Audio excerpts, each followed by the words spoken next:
Namaste everyone. Welcome back, children. Children, as we are discussing our topic food, and in our first video, we have talked about the various food nutrients, and in our second video, we have talked about the balanced diet. And I hope you have understood the importance of balanced diet and you must have improved on your dietary habits. Now, in this section, we'll talk about food preservation. First of all, what is food preservation? Food preservation is to protect food for a long period of time or to save it from getting spoiled. So, let us take up our topic that is food preservation. So, children will learn what is food preservation and what are methods of food preservation. So, process of treating food to prevent it from getting spoiled is called preservation of food. First of all, we should know what does preservation mean. Preservation means to conserve or to protect something.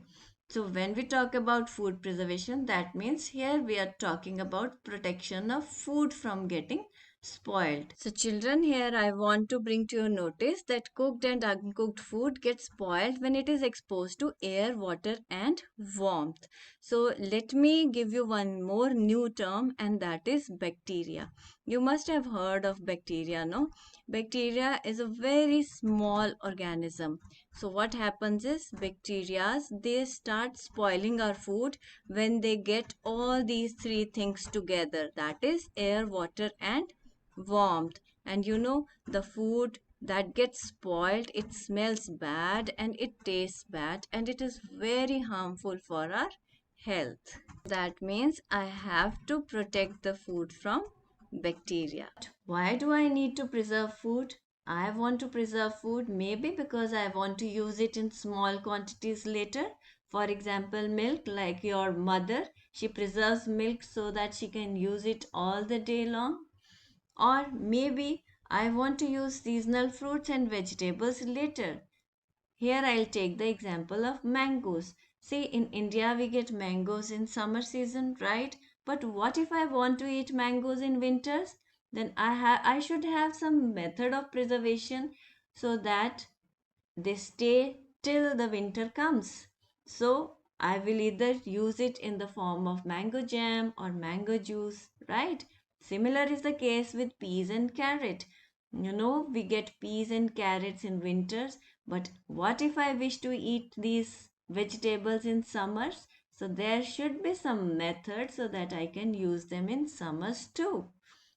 Then for transportation over long distances, for example, dates and seafood. That means seafood is available in one particular part of the country and dates are available in some other part of the country. So, if I wish to transport seafood or dates from one part of the country to the other part of the country or maybe outside the country, so there should be some method of preservation of doing so that I can transport it without its being getting spoiled. So that is preservation, right? So then there are various ways, various methods of preserving food. So what are various methods of preserving food? These are refrigerating, drying, canning, pickling, that means using salt, gelling using sugar, boiling, baking, and adding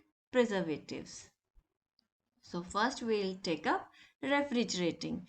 Keeping cooked food as well as uncooked vegetables and fruits in the fridge prevents them from getting spoiled for few days to few months. Can you see the types of refrigeration? You have a simple refrigerator, then you have bottle refrigerator, you get an ice box, then ice cream carts are there, deep freezers are there, and then for transportation we have the whole refrigerator vans. When we are refrigerating, so how we are protecting them from bacteria? Because we are taking away the condition of warmth. So if the food will not be exposed to warmth, the bacteria will not germinate. Now next is drying. In this method, water is completely removed from the food item by drying the items in sun. And it is done for items like dates, raisins, unripe mangoes, etc. So can you see in these pictures, the apricots are dried, then we have dried figs, raisins, dried apples, dried mangoes, and we make that dried mango powder also, and the fish is also sun dried so that it can be used later. So when we are removing water from food items, again we are protecting them from bacteria, because if there will be no water, the bacteria will not grow on these food items. Then next is canning. Moisture or water in the air spoils the food. So therefore we have to keep the food in airtight containers so that it does not come in contact with the air, and generally it is done with canned rasgullas or gulab jamuns, and you must have seen cans of baked beans and cans of seafood also. So that means when we are taking the condition of air away from the food, again the bacteria will not grow in the food. Then we have pickling. Pickling means when we add extra salt and oil in the food, then also we protect them from getting spoiled. So these are used to make pickles that last for a long time. For example, mango, lemon, or mixed vegetable pickle.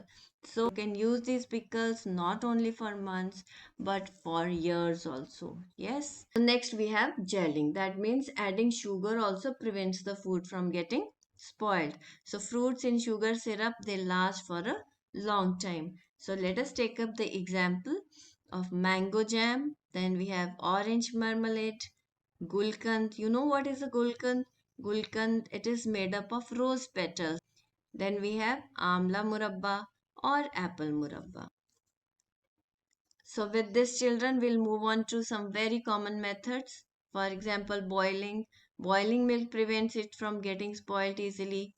Then we have baking. If we bake the dough into biscuits, then it increases their life. Adding preservatives. Preservatives are used in most commercial products to enhance their shelf life.